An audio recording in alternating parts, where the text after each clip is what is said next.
Hey everybody, it's Aaron again, and we're back with another episode, or I should say the second episode in my Pokemon Red Nuzlocke challenge. This episode, we start off by going to do the Route 22 gym leader battle with Gary. You can see I leveled up my Pokemon. That was what I was showing you here.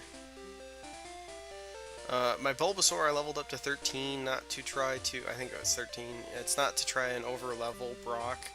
It was specifically to try and get to Vine Whip, because if you have Vine Whip on Bulbasaur, when you go beat Brock, it is a joke. So that's what we're doing here. And so here's the first rival battle where I actually have to be concerned about getting knocked out.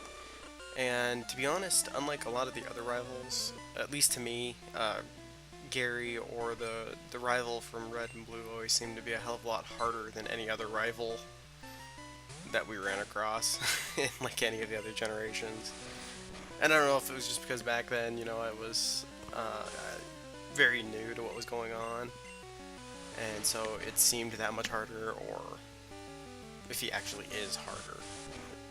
I always felt that way.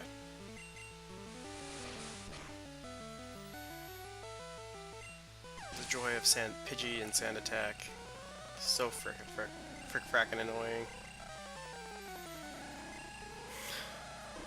So we switched to Queenie. This surprised me as Pidgey was higher than his Charmander. I didn't remember that being the case, but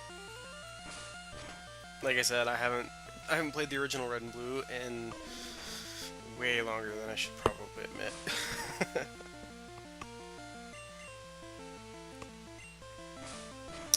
So, real quick, we're going to talk about some of the news that came with, I don't know, at this point it's been 2 weeks. It came out during the time of the Pokemon World Championships for the video game TCG this year, 2013. And some new X and Y news came out, and it was that they're adding something called Mega Evolution to the game for Pokemon such as Mewtwo, and it is what Mewtwo's new form is a Mega Evolution, known as Mega Mewtwo, so original. And basically what happens is if the Pokemon is holding a particular item, a Mega Stone is what they're calling them, I guess, and each one's specific to the Pokemon that needs to hold it, but if you have a Pokemon holding that, when you go into the battle, they will evolve into their Mega form for that battle. And then they go back to normal at the end. And to those of you who have never seen Digimon or anything like that, like, it's very much or at least to me, it really gave me the feeling of somebody got Digimon in my Pokemon type of feeling. I don't know, I also think it's kind of silly because it's like, to me it seems very similar to the way they do alternate forms for the most part anyway, so I'm not sure. I suppose the only difference would be is that if you can use knockoff or something on the Mega Stone in a battle with a Mega Evolved Pokemon, will it cause it to turn back to normal?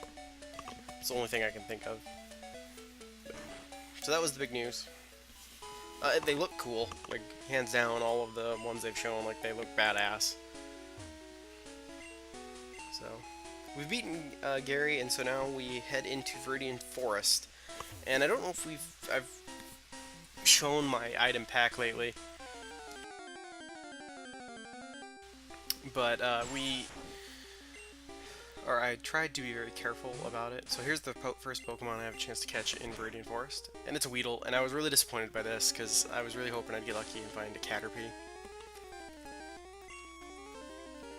They're excessively rare to find in Red, I believe, and then, yeah.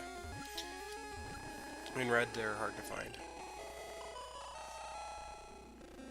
The Caterpie, that is, Weedle, they're the common ones. And it really kind of sucks, because, Caterpie with Learning Confusion at level 10 or 11 or 12 or whatever it is in the first generation is a real powerhouse to have at your disposal early on. So I name him Sting, which is a kind of a classic name I use for my bug types, although primarily Weedles. I don't train Weedles a lot, but I do have a fondness for training bug type Pokemon early on in the game. And it probably just comes from playing Red and Blue. Like, I'm always disappointed when you can't find bug types early on. A good example is Venipede from Black and White, which is a it's a bug type that evolves kind of mid-game, 20s, 20 and 22 and 30, I believe. But I always thought that was really weird. But that's just old school sensibilities, I suppose. Venipede, for the record, is a lot stronger than a lot of the normal bug types. So. But I was a little concerned going into this, going into the Radiant Forest, and so I had to make sure I bought a bunch of antidotes, because poison on a Nuzlocke can really screw you over.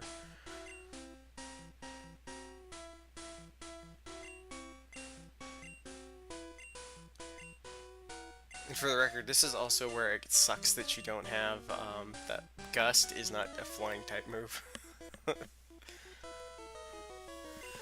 So my thought here was I was gonna use Queenie, because being a poison type, at least in the newer generations, and I don't know if this holds true in Red or Blue anymore, but in the newer generations, at least, poison type Pokemon cannot be poisoned. And so that's why I switched to her, because best chance I had to not worry about being poisoned, which I had antidotes, but I was just trying to be cautious. Cautious. Move forward with caution. So that's what's going on there. So in this episode, we're gonna just try and get to the other side of Radiant Forest and call it good there. So this episode's probably going to be shorter. Looking at it now, it is shorter. I kind of decided to keep these episodes down to 10-15 minutes. Is what I'm kind of shooting for, instead of extremely long ones. So. Of course, Pidgey still is a powerhouse. I decided to train Weedle off camera because I really didn't want to get into the whole Kakuna versus Kakuna escapade. Although there's an interesting phenomenon I should talk about here real quick, since I'm in Radiant Forest. You don't see it in here. You will see it down the road. So, in the first generation, there was an interesting problem that they fixed, but and it's that poison type Pokemon in the first generation are good against bug type Pokemon, and bug type Pokemon are good against poison type Pokemon, but neither of them are resistant to each other. Meaning, whenever you attack with, let's say a Weedle, for example, attacks a Caterpie with Poison Sting, it is a super effective move. This is also the only generation, I think, that Poison Sting will actually poison bugs. I'm not entirely sure, but it certainly seems that way.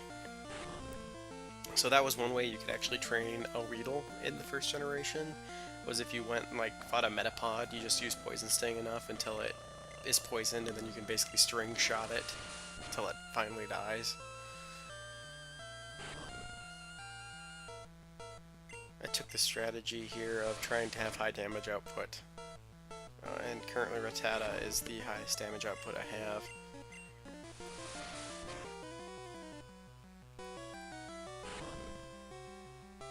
So that's why you can still see how painful it is. It really...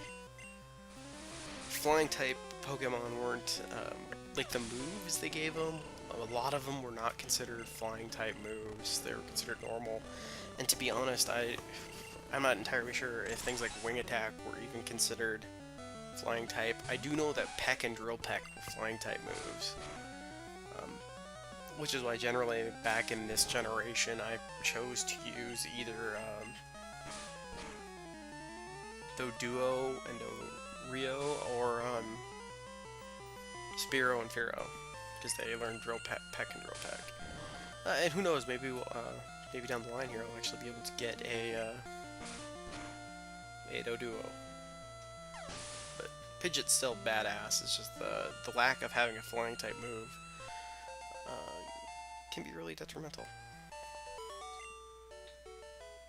So I was thinking when I caught Nidoran female here, and I had to look this up afterwards, I was thinking they learn double kick.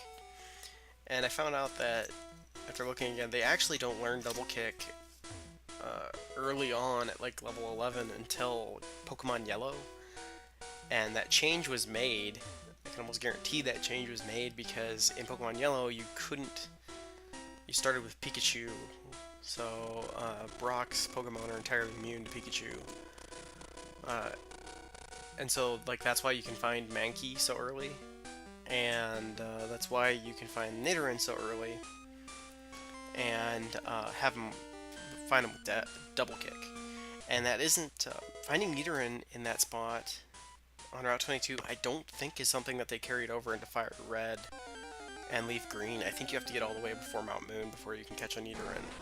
I do think Mankey is still over there, though. I haven't played those games in a while either, I'd have to look. But I think that was the case, because I always go there thinking I can get a Nidoran early on, and you can't. So we've about made our way out of Viridian Forest here. Once again, after I get done with Viridian Forest, I go and train for a while. I'm not going to show that again, because nothing eventful happens. Other than I train. And I think I only spent time training my Weedle up so that he was at least at Beedrill. That was the only thing, because I tried to cut down, and it's still going to happen on occasion.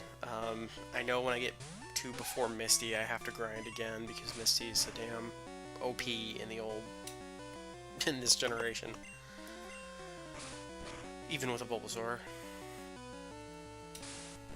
So I do grind again there, but I think for the most part I am done grinding after I grind up to Beedrill, so you guys won't be missing much.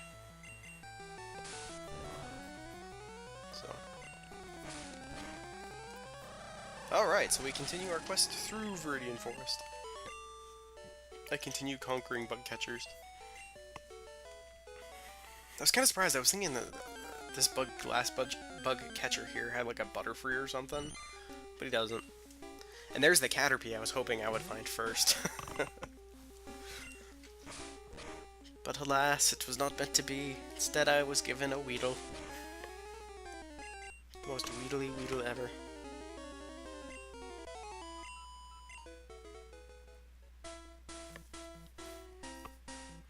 So that'll do it for Viridian Forest. So next time we take on, or I take on, depending on how annoyed you are by the use of "we" in YouTube videos. I take on Brock and begin the path to Mount Moon, which turns out to be a lot more challenging than I suspected. So, does somebody die? I don't know. Maybe. Do I lose a team member, a valued party member? You'll just have to find out. As always, take care of yourselves, and I will see you next time. Bye-bye.